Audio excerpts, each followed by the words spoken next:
গতকাল থেকেই যেই গুঞ্জন ছিল ইরানের সর্বোচ্চ ধর্মীয় নেতা আয়াতুল্লাহ আলী খামেনি নিহত হয়েছেন, সেই গুঞ্জনটাই সত্যি প্রমাণিত হলো। আজকে ইরান সরকার তার রাষ্ট্রীয় সংবাদ মাধ্যমের বরাত দিয়ে খবরটি নিশ্চিত করেছেন যে আয়াতুল্লাহ আলী খামেনি শাহাদাত বরণ করেছেন। তার মৃত্যুতে 40 দিনের রাষ্ট্রীয় শোক ঘোষণা করা হয়েছে, 7 দিন সরকারি ছুটি। এই হচ্ছে সর্বশেষ অবস্থা। দর্শক, বিবিসি CNN এর খবরও সেটি বলেছে যে আয়াতুল্লাহ আলী খামেনি আর বেঁচে নেই। ইরানের রাষ্ট্রীয় সংবাদ মাধ্যম IRIB সকালে জানায় ইরানের সর্বোচ্চ নেতা শাহাদাত বরণ করেছেন। ইন্না লিল্লাহি ওয়া ইন্না ইলাইহি রাজিউন। এর আগে খামেনি নিহত হবার খবর জানান যুক্তরাষ্ট্রের প্রেসিডেন্ট ডোনাল্ড ট্রাম্প নিজের ট্রুথ সোশ্যালে দেওয়া পোস্টে ট্রাম্প লেখেন, খামেনি ইতিহাসের অন্যতম নিকৃষ্ট ব্যক্তিদের একজন মারা গেছেন। রয়টার্সের প্রতিবেদনের তথ্য অনুযায়ী আয়াতুল্লাহ আলী খামেনি শনিবার সকালে তেহরানে নিজের কার্যালয়ে হামলায় নিহত হয়েছেন। বিবিসি জানিয়েছে সর্বোচ্চ নেতার মৃত্যুতে আজ রোববার 1 মার্চ থেকে 40 দিনের রাষ্ট্রীয় শোক ঘোষণা করা হয়েছে। এর আগে কিন্তু বলা হয়েছিল যে প্রাসাদে বা যেই অফিসে আয়াতুল্লাহ আলী খামেনি ছিলেন সেটি একেবারে গুড়িয়ে গেছে, মানে একেবারে এমন হামলা হয়েছে ইসরায়েল এবং আমেরিকার, সেই মানে ভবনের কোনো অস্তিত্ব নেই। সম্ভবত তার ভেতরেই তিনি মারা গেছেন। কিন্তু কালকে যেটি হয়েছে, কালকে পররাষ্ট্রমন্ত্রী আরাগ আকচি তিনিও নিশ্চিত করতে পারেননি, পররাষ্ট্রমন্ত্রী বলতে পারেননি যে তিনি বেঁচে আছেন না মারা গেছেন। অনেকে বলেছে গুঞ্জন, কোনো সংবাদ মাধ্যম বলেছে তিনি খুব শীঘ্রই জাতির উদ্দেশ্যে ভাষণ দেবেন। কেউ বলেছেন তিনি এই যুদ্ধের নেতৃত্ব দিচ্ছেন। এইরকম খবরের মধ্যে শেষ পর্যন্ত ইরান সরকার স্বীকার করেছে যে তিনি মারা গেছেন, এবং নেতানিয়াহু ইসরায়েলের বিভিন্ন সংবাদ মাধ্যম এটা গতকাল থেকেই তারা জোরালো করেছে যে আয়াতুল্লাহ আলী খামেনি বেঁচে নেই। এই ঘটনার মধ্য দিয়ে ইসরায়েল এবং মার্কিন যুক্তরাষ্ট্র ইরানের একেবারে মেরুদণ্ড ভাঙার আসলে চেষ্টা করেছে, নৈতিকভাবে দুর্বল করার চেষ্টা করেছে। কিন্তু ইতিহাস বলে এর আগেও আয়াতুল্লাহ খামেনি এবং প্রেসিডেন্ট বাদে বাকি অনেক সামরিক কমান্ডার, কমপক্ষে 20 জন ঊর্ধ্বতন সামরিক কমান্ডার এবং পরমাণু বিজ্ঞানী, 1 ডজন পরমাণু বিজ্ঞানী, তারা কিন্তু প্রথম দফায় হামলায় নিহত হয়েছেন। এবারের এই হামলার খুব কৌশলে যুক্তরাষ্ট্র এগিয়েছে, উপরে আলোচনার ভেতরে হামলার প্রস্তুতি নিয়ে তারা এগিয়েছে, এবং তাদের একমাত্র টার্গেট ছিল আয়াতুল্লাহ আলী খামেনি মৃত্যুর মধ্য দিয়ে তাদের ধারণা ইরানের শাসন ক্ষমতা পরিবর্তন হবে। শেষ পর্যন্ত সেটি হবে কিনা এটি যথেষ্ট সন্দেহ আছে, কারণ গতকাল হাজার ইরানি তেহরানের নেমে ইরানের রাজধানী তেহরানে বিক্ষোভ করেছে এবং এই যুদ্ধের প্রতিবাদ করেছে ইসরায়েল এবং মার্কিন যুক্তরাষ্ট্রের। শেষ পর্যন্ত পরিস্থিতি খুবই থমথমে। সর্বোচ্চ হামলার প্রস্তুতি নিচ্ছে ইরান, এবং ইতিমধ্যে জেনেছেন যে মধ্যপ্রাচ্যের প্রায় সব দেশই মার্কিন স্থাপনা লক্ষ্য করে ইরান হামলা চালিয়েছে। আজকে হয়তো এই হামলার তীব্রতা আরো বাড়তে পারে। দর্শক, একদিকে হোয়াইট হাউসের উল্লাস, অন্যদিকে তেহরানের কান্না। খামেনি কি সত্যিই নিহত হয়েছেন, নাকি এটি কোনো বিশাল প্রোপাগান্ডা? ট্রাম্প বলছেন এখনই সময় ইরান দখল করার, অন্যদিকে ইরান বলছে তাদের সর্বোচ্চ নেতাকে সপরিবারে হত্যা করা হয়েছে। বিবিসি এবং ইরানি সংবাদ সংস্থা ফার্স্ট নিউজের সর্বশেষ বুলেটিনে কি এমন ভয়ঙ্কর তথ্য উঠে এলো যা পুরো মধ্যপ্রাচ্যে যুদ্ধের দামামা বাজিয়ে দিয়েছে? আজকের এই ভিডিওতে আমরা সেটি বিশ্লেষণ করবার চেষ্টা করব। শেষ পর্যন্ত আমাদের সাথে থাকুন। আজ 1 মার্চ 2026। আজ আমরা এমন এক খবর নিয়ে আপনাদের সামনে হাজির হয়েছি যা পুরো বিশ্বের ভূ রাজনীতিকে চিরতরে বদলে দিতে পারে। দীর্ঘ জল্পনা কল্পনার অবসান ঘটিয়ে অবশেষে খবর আসছে ইরানের সর্বোচ্চ ধর্মীয় নেতা আয়াতুল্লাহ আলী খামেনি আর নেই। আমেরিকা এবং ইসরায়েলের এক যৌথ ও ভয়াবহ সামরিক অভিযানে তার মৃত্যু হয়েছে বলে নিশ্চিত করা গেছে। খোদ মার্কিন প্রেসিডেন্ট ডোনাল্ড ট্রাম্প তার নিজস্ব সোশ্যাল মিডিয়া প্ল্যাটফর্ম ট্রুথ সোশ্যালে এক দীর্ঘ বার্তার মাধ্যমে প্রথমে এই খবরটি বিশ্বের সামনে এনেছেন। শুরুতে ইরান এই খবর অস্বীকার করলেও এখন খোদ তেহরান এবং ইরানের সরকারি সংবাদ সংস্থাগুলো এই মৃত্যুর খবর নিশ্চিত করেছে। ট্রাম্পের সেই চাঞ্চল্যকর সোশ্যাল মিডিয়ার বার্তা বিবিসি, আল জাজিরা, ইরানের ফার্স্ট নিউজ, বিভিন্ন সংবাদ মাধ্যমের সর্বশেষ তথ্যগুলো আমরা দেখবার চেষ্টা করব। খামেনেইর সাথে আর কে প্রাণ হারিয়েছেন, ট্রাম্পের পরবর্তী পরিকল্পনা কি, কেন ইরান প্রথমে অস্বীকার করেও পরে মেনে নিল। স্ক্রিনে আপনারা ডোনাল্ড ট্রাম্পের সেই পোস্টটি দেখতে পাচ্ছেন। আজ ভোর নাগাদ এই পোস্টটি দেওয়া হয়েছে। ট্রাম্প তার স্বভাবসুলভ ভঙ্গিতে অত্যন্ত কড়া ভাষায় এই সংবাদটি দিয়েছেন। তিনি লিখেছেন, ইতিহাসের অন্যতম নৃশংস ব্যক্তি খামেনেই মারা গেছেন। ট্রাম্পের মতে এটি কেবল ইরানের জনগণের জন্য নয়, বরং সমস্ত মহান আমেরিকান এবং বিশ্বের সেই সব মানুষের জন্য বিচার পাওয়ার দিন, যারা খামেনেই এবং তার অনুসারীদের দ্বারা নির্যাতিত বা নিহত হয়েছেন।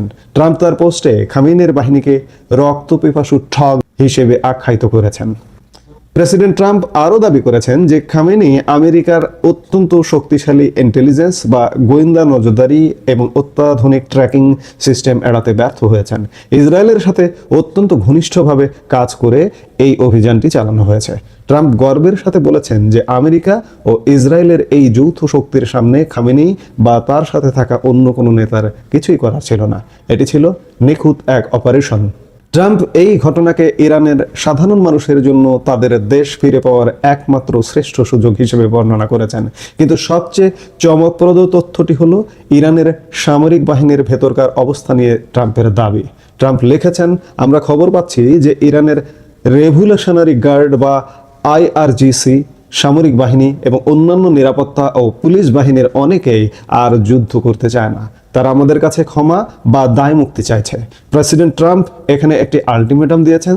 তিনি বলেছেন এখন তারা ক্ষমা পেতে পারে, কিন্তু দেরি করলে তাদের কপালে কেবল মৃত্যু জুটবে। তিনি আশা প্রকাশ করেছেন যে ইরানে IRGC এবং পুলিশ বাহিনী শান্তিপূর্ণভাবে সাধারণ ইরানি দেশপ্রেমিকদের সাথে একীভূত হবে এবং দেশটিকে পুনরায় মহান করে তুলতে কাজ করবে। তবে ট্রাম্পের এই বার্তার শেষে একটি সতর্ক বার্তা ছিল। তিনি স্পষ্ট করেছেন যে খামেনেইর মৃত্যুতে সব শেষ নয়। গত একদিনে ইরানের অনেক সামরিক স্থাপনা ধ্বংস করা হয়েছে এবং আমেরিকার পিন পয়েন্ট বম্বিং বা নিখুঁত বোমা হামলা পুরো সপ্তাহ জুড়ে চলবে। যতদিন না মধ্যপ্রাচ্য এবং বিশ্ব শান্তি প্রতিষ্ঠা হচ্ছে, ততদিন এই অভিযান থামবে না। ট্রাম্পের ঘোষণার আগে থেকেই একটি ধোঁয়াশা তৈরি হয়েছিল। ইসরায়েলের প্রধানমন্ত্রী বেনিয়ামিন নেতানিয়াহু আগেই খামেনেইর মৃত্যুর কথা জানিয়েছিলেন, কিন্তু ইরান বারবার দাবি করছিল যে তাদের নেতা সম্পূর্ণ নিরাপদ ও অক্ষত আছেন। তবে রবিবার সকালে পরিস্থিতির নাটকীয় পরিবর্তন ঘটে। ইরানের ফার্স্ট নিউজ এজেন্সি শেষ পর্যন্ত নিশ্চিত করেছে যে মার্কিন যুক্তরাষ্ট্র ও ইসরায়েলের চলমান হামলায় আয়াতুল্লাহ আলী খামেনি নিহত হয়েছেন। খবরটি আরও হৃদয় বিদারক রূপ নেয় যখন ফার্স্ট নিউজ জানায় এই হামলায় খামেনি একা নন, তার সাথে তার মেয়ে, জামাতা এবং নাতিও মারা গেছেন। অর্থাৎ পুরো একটি পরিবার এই হামলার শিকার হয়েছে। তেহরান এই ঘটনার পরে দেশ জুড়ে 40 দিনের দীর্ঘ রাষ্ট্রীয় শোক ঘোষণা করেছে। যে ইরান কয়েক ঘন্টা আগেও খবরটি অস্বীকার করেছিল, এখন তারাই সরকারিভাবে শোক পালনের প্রস্তুতি নিচ্ছে। খামেনেইর মৃত্যু মানে কি ইরানের বর্তমান ব্যবস্থার অবসান? ট্রাম্পের বার্তায় স্পষ্ট ইঙ্গিত আছে যে তারা ইরানের শাসন ব্যবস্থায় আমূল পরিবর্তন চান। পিন পয়েন্ট বম্বিং অব্যাহত রাখার অর্থ হলো ইরান যাতে পাল্টা আঘাত করার ক্ষমতা না রাখে, আমেরিকা সেই চেষ্টাই করছে। অন্যদিকে ইরানের সাধারণ মানুষ যারা দীর্ঘদিন ধরে কঠোর শাসনের মধ্যে ছিলেন, তারা এই পরিবর্তনকে কিভাবে গ্রহণ করবেন সেটি এখন দেখার বিষয়। সামরিক বাহিনীর একটি অংশ যদি সত্যিই ট্রাম্পের আহ্বানে সাড়া দিয়ে সাধারণ মানুষের সাথে মিশে যায়, তবে ইরানে একটি বড় ধরনের অভ্যুত্থান বা গৃহযুদ্ধের আশঙ্কাও উড়িয়ে দেওয়া যাচ্ছে না। ইসরায়েল এবং আমেরিকার এই যৌথ অপারেশন প্রমাণ করে দিল যে মধ্যপ্রাচ্যের সমীকরণ এখন সম্পূর্ণ নতুন দিকে মোড় নিচ্ছে। এতদিন প্রক্সি ওয়ার বা ছায়াযুদ্ধের মাধ্যমে লড়াই চললেও এখন সরাসরি দেশের সর্বোচ্চ নেতাকে লক্ষ্যবস্তু করা হচ্ছে। আজকের দিনটি অর্থাৎ 1 মার্চ 2026 বিশ্ব ইতিহাসে একটি রক্তাক্ত কিন্তু গুরুত্বপূর্ণ দিন হিসেবে চিহ্নিত হয়ে থাকবে। একদিকে ট্রাম্পের উল্লাস ও বিজয় ঘোষণা, অন্যদিকে ইরানের সরকারি শোক, সব মিলিয়ে এক চরম অনিশ্চয়তা বিরাজ করছে। খামেনির মৃত্যু কি সত্যিই মধ্যপ্রাচ্যে শান্তি আনবে, নাকি নতুন কোনো বড় যুদ্ধের দাবানল জ্বলে উঠবে? আপনাদের কি মনে হয় ডোনাল্ড ট্রাম্পের এই সরাসরি হামলা কি সঠিক সিদ্ধান্ত ছিল? কমেন্ট বক্সে আপনার মতামত অবশ্যই জানাবেন। দুঃখজনক ঘটনা হচ্ছে ট্রাম্পের জন্য যে ইরানের মানুষ সাড়া দেয়নি। ট্রাম্পের ক্ষমতা দখলের আহ্বানকে বৃদ্ধাঙ্গুলি দেখালেন ইরানিরা। এখন প্রশ্ন উঠেছে, ইরানে কেন আমেরিকা এবং ইসরায়েল হামলা চালিয়েছে? তার পরিষ্কার জবাব হচ্ছে যে ট্রাম্প নিজে চান যে খামেনি সহ ইরানের এখন যে শাসকরা আছে সেই শাসকদের পতন। তারা মনে করে যে এই শাসকরা ক্ষমতায় থাকলে এটা ইসরায়েলের জন্য এবং আমেরিকার জন্য একটা নিরাপত্তার ঝুঁকি।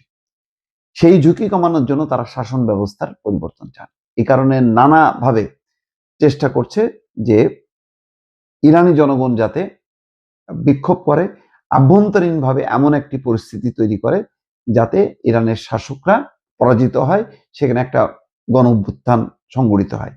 এর আগে দর্শক দেখেছেন প্রায় 20-25 হাজার মানুষ কিন্তু মারাও গেছে।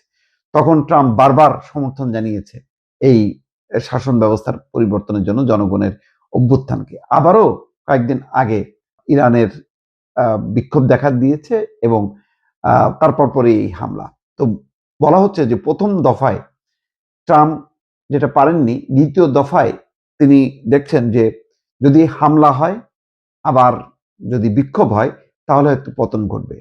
কিন্তু ট্রাম্প হতাশ হয়েছে যে এবার তিনি বলেছেন যে ইরানের জনগণ যাতে নেমে আসুক রাস্তায়।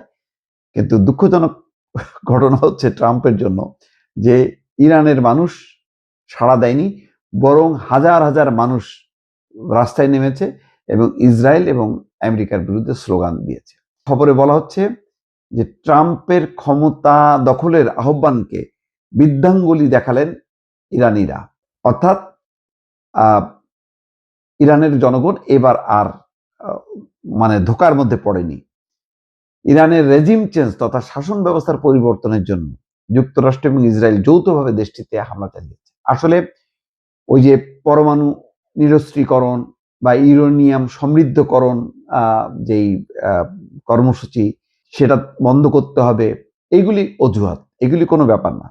কারণ এই আলোচনা তো এখনো ভেঙে যায়নি, চলমান ছিল। চলমান থাকা অবস্থায় তারা পরিকল্পনা করেছে যে ইরান আলোচনা নিয়ে ব্যস্ত থাকবে, এই সুযোগে তারা ইরানকে ধ্বংস করবে এবং ইরানের শাসকদেরকে হত্যা করবে, অথবা ভেতর থেকে বিক্ষোভ হবে, বাইরে থেকে হামলা হবে, ফলে ইরানের শাসকরা পরাজিত হবে। সেই চেষ্টাটা সম্ভবত ব্যর্থ হতে যাচ্ছে। এখন ইরানের সমস্ত জনগণ, শাসকরা তারা ঐক্যবদ্ধ হয়েছে যে কোনোভাবেই ইরান, ইসরায়েল এবং যুক্তরাষ্ট্রকে হস্তক্ষেপ করতে দেবে না। এখানে বলা হচ্ছে যে প্রথম দফায় যে হামলা করেছে ইসরায়েল এবং যুক্তরাষ্ট্র, তাতে বিভিন্ন স্থাপনায় প্রায় 23টা প্রদেশের মধ্যে 20টা প্রদেশে হামলা করেছে। কিন্তু সেই হামলায় শিশুরা মারা গেছে, কিন্তু এমন বড় ধরনের ক্ষয়ক্ষতি হয়নি। এতে ট্রাম্প বিশেষ করে দারুণভাবে হতাশ হয়েছে। তিনি ইরানের জনগণকে দেশটির ক্ষমতা দখলের আহ্বান জানিয়েছেন, কিন্তু তার আহ্বানে সাড়া দেয়নি কেউই। শনিবার এক ব্রিফিংয়ে ট্রাম্প বলেছেন যে ইরানের জনগণ, আপনাদের সহায়তার জন্য আমরা হামলা করছি, আপনারা রাস্তায় নেমে আসুন এবং রাষ্ট্রীয় ক্ষমতা দখল করুন। কিন্তু তার ডাকে কেউ সাড়া দিয়েছে বলে কোনো প্রতিবেদনে দেখা যায়নি। উল্টা এখন আমেরিকা বিরোধী, ইসরায়েল বিরোধী বিক্ষোভ সঞ্চারিত হয়েছে। এই হামলার মধ্যেও হাজার হাজার জনগণ রাস্তায় নেমে প্রতিবাদ জানাচ্ছে। অন্যদিকে খবর হচ্ছে যে হরমুজ প্রণালী, অর্থাৎ হরমুজ প্রণালী বন্ধ করে দিয়েছে ইরানিরা। এই হরমুজ প্রণালী হলো তেমন একটা প্রণালী যেখান দিয়ে মধ্যপ্রাচ্যের তেল বিশ্বের বিভিন্ন স্থানে যায়, কিন্তু সেই প্রণালী বন্ধ করে দিয়েছে। খবর হচ্ছে এই, ইরানে হামলা চালাচ্ছে যুক্তরাষ্ট্র এবং ইসরায়েল, পাল্টা আঘাত হানছে তেহরান। এই অবস্থায় তেল পরিবহনের অত্যন্ত গুরুত্বপূর্ণ সামুদ্রিক পথ হরমুজ প্রণালী বন্ধ করে দিয়েছে ইরান। ইউরোপীয় ইউনিয়নের নেভাল মিশন স্পাইডেসের এক কর্মকর্তা জানিয়েছেন, ইরানের ইসলামিক বিপ্লবী গার্ড জানিয়ে দিয়েছে হরমুজ দিয়ে কোনো জাহাজ চলাচল করতে দেওয়া হবে না। তার মানে মধ্যপ্রাচ্যের কোনো তেল সমুদ্র পথে আর পরিবহন হতে পারবে না। তেল রপ্তানির জন্য বিশ্বের সবচেয়ে গুরুত্বপূর্ণ রুট হচ্ছে এই হরমুজ প্রণালী। এটি উপসাগরীয় অঞ্চলের দেশগুলোর সবচেয়ে বড় তেল উৎপাদনকারীদের জন্য তেল রপ্তানির পথ। এখন এখান দিয়েই বিশ্বের বিভিন্ন জায়গায় তেল পাঠায় সৌদি আরব, ইরান, ইরাক, সংযুক্ত আরব আমিরাত। সরু এই সামুদ্রিক পথটি ওমান উপসাগর এবং আরব সাগরকে যুক্ত করেছে। সেই প্রণালীটা বন্ধ করে দিয়েছে ইরান। ফলে বুঝতেই পারছেন যে এই যুদ্ধ লম্বা সময় যদি চলে তাহলে শুধু ইরান ক্ষতিগ্রস্ত হবে না, পুরো মধ্যপ্রাচ্যের বিভিন্ন দেশ কিন্তু ক্ষতিগ্রস্ত হবে। ফলে যুদ্ধর এই প্রতিক্রিয়া কিন্তু শেষ পর্যন্ত আমেরিকার পক্ষে নাও যেতে পারে বলে আন্তর্জাতিক বিশ্লেষকরা মনে করছেন। ইরানে হামলা এবং তার প্রতি উত্তর ইরান যেভাবে দিচ্ছে তাতে সম্ভবত ইসরায়েল এবং আমেরিকা ভাবতে পারেনি যে ইরান এইভাবে ভয়াল আকারে জবাব দেবে। একযোগে মধ্যপ্রাচ্যের যতগুলো সামরিক স্থাপনা ছিল সবগুলোতে হামলা তারা চালিয়েছে। বলা হচ্ছে সমঝোতা ভেঙে রিয়াদেও হামলা করেছে ইরান। মধ্যপ্রাচ্যের সংঘাত ফলে নতুন দিকে মোড় নিতে যাচ্ছে। এইদিকে ইরানের প্রতিরক্ষা মন্ত্রী এবং রেভলিউশনারি গার্ড কমান্ডার নিহতের দাবি করা হচ্ছে। তার আগে পশ্চিমা গণমাধ্যম প্রচার করেছিল যে ইরানের সর্বোচ্চ ধর্মীয় নেতা আয়াতুল্লাহ আলী খামেনি তিনিও নিহত হয়েছেন। কিন্তু ইরান সরকার বলেছে যে কিছুক্ষণের মধ্যেই যে কোনো সময় ইরানের সর্বোচ্চ ধর্মীয় নেতা ভাষণ দেবেন জাতির উদ্দেশ্যে এবং সেই ভাষণে তিনি দিক নির্দেশনা দেবেন যে বিদ্যমান পরিস্থিতিতে ইরান কিভাবে এই হামলার জবাব দেবে। এই হচ্ছে পরিস্থিতি। তবে ইরানের প্রতিরক্ষা মন্ত্রী এবং রেভলিউশনারি গার্ড কমান্ডার, প্রতিরক্ষা মন্ত্রী হচ্ছে আমির নাসির জাদে এবং ইসলামী বিপ্লবী গার্ড বাহিনীর কমান্ডার মোহাম্মদ পাকপুর, তাদের নিহত হবার ঘটনাটা রয়টার্স দাবি করছে, পশ্চিমা গণমাধ্যম দাবি করছে এবং ইসরায়েলের সামরিক সূত্রগুলো বলছে। কিন্তু ইরান সরকারের পক্ষ থেকে আনুষ্ঠানিকভাবে এই মৃত্যুর খবর এখনো নিশ্চিত করা হয়নি। এদিকে ইরানের সর্বোচ্চ ধর্মীয় নেতা আয়াতুল্লাহ আলী খামেনি শিগগিরই জাতির উদ্দেশ্যে ভাষণ দেবেন বলে জানিয়েছেন রাষ্ট্রীয় টেলিভিশন আল আলাম। তার ভাষণে চলমান সামরিক পরিস্থিতি এবং সম্ভাব্য প্রতিক্রিয়া নিয়ে গুরুত্বপূর্ণ ঘোষণা আসতে পারে বলে ধারণা করা হচ্ছে। মধ্যপ্রাচ্যে যুক্তরাষ্ট্র ইসরায়েলের হামলার প্রেক্ষাপটে পরিস্থিতি দ্রুত বদলে যাচ্ছে। ইরানের শীর্ষ সামরিক নেতৃত্বকে লক্ষ্য করে হামলার দাবি সত্য হলে তা আঞ্চলিক উত্তেজনাকে আরো বাড়বে, অর্থাৎ আরো ইরান মরিয়া হয়ে হামলা চালাবে। এদিকে আগেই বলেছি দর্শক, 85 জন নিহত হয়েছে। কিন্তু গুরুত্বপূর্ণ দিক হলো যে 3 বছর আগে চীনের মধ্যস্থতায় ইরান এবং সৌদি আরবের মধ্যে একটা সমঝোতা গড়ে উঠেছিল। সেই সমঝোতাটা কিন্তু এবার ভেঙে গেল। সৌদি আরব কর্তৃপক্ষ বলেছে যে ইরান তাদের রাজধানী রিয়াদ এবং পূর্বাঞ্চলকে লক্ষ্য করে হামলা চালিয়েছে।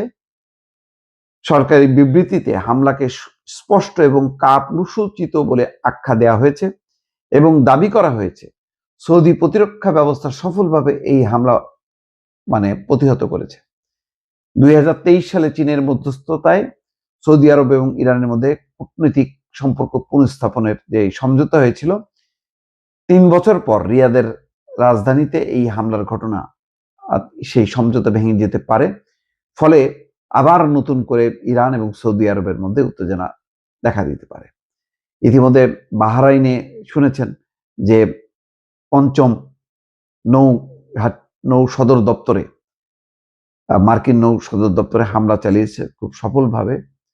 আরো নানা প্রান্তে কাতারে, কুয়েতে, দোহাতে প্রচন্ড বিস্ফোরণের শব্দ শোনা গেছে।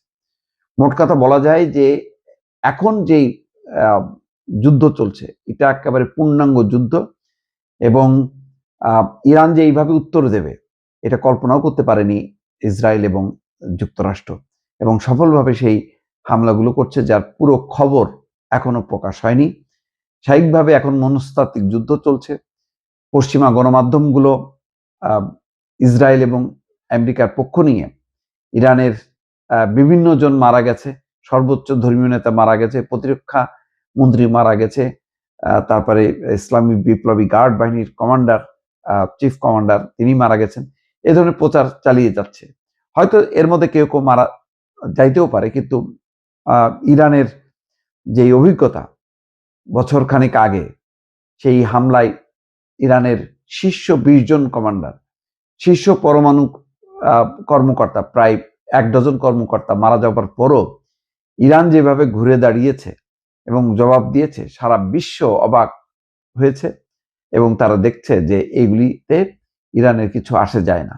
যার কারণে কিছুদিন পরেই মানে মার্কিন যুক্তরাষ্ট্র এবং ইসরায়েল মরিয়া হয়েছে যে তাদের পরমাণু কর্মসূচি স্থগিত করার জন্য, এবং সেই ব্যাপারে আলোচনা চলার ফাঁকে, আলোচনাকে সামনে রেখে কৌশলে তারা এই পরিকল্পনা করেছে হামলা চালাবে। সেই অনুযায়ী হামলা চলছে। তবে ইরান আগেই টের পেয়েছে এবার যে এই ধরনের পরিকল্পনা চলছে, সেই জন্য তারা পাল্টা জবাব দিচ্ছে। পরিস্থিতি খুবই জটিল। ইতিমধ্যে মধ্যপ্রাচ্যের দেশগুলোতে বিমান চলাচল বন্ধ হয়ে গেছে। ঢাকা থেকেও যে সমস্ত ফ্লাইট মধ্যপ্রাচ্যে যেত সেগুলো বন্ধ হয়ে গেছে। উত্তেজনা কাল পরশু আরো বাড়তে পারে বলে জানা গেছে। তবে বিভিন্ন সূত্র বলছে যে ট্রাম্প এরই মধ্যে পরিস্থিতির আঁচ করতে পেরে পিছু হটছে এবং ইতালির মাধ্যমে একটা সমঝোতার চেষ্টা করছে বলে নানা সূত্র বলছে। দর্শক।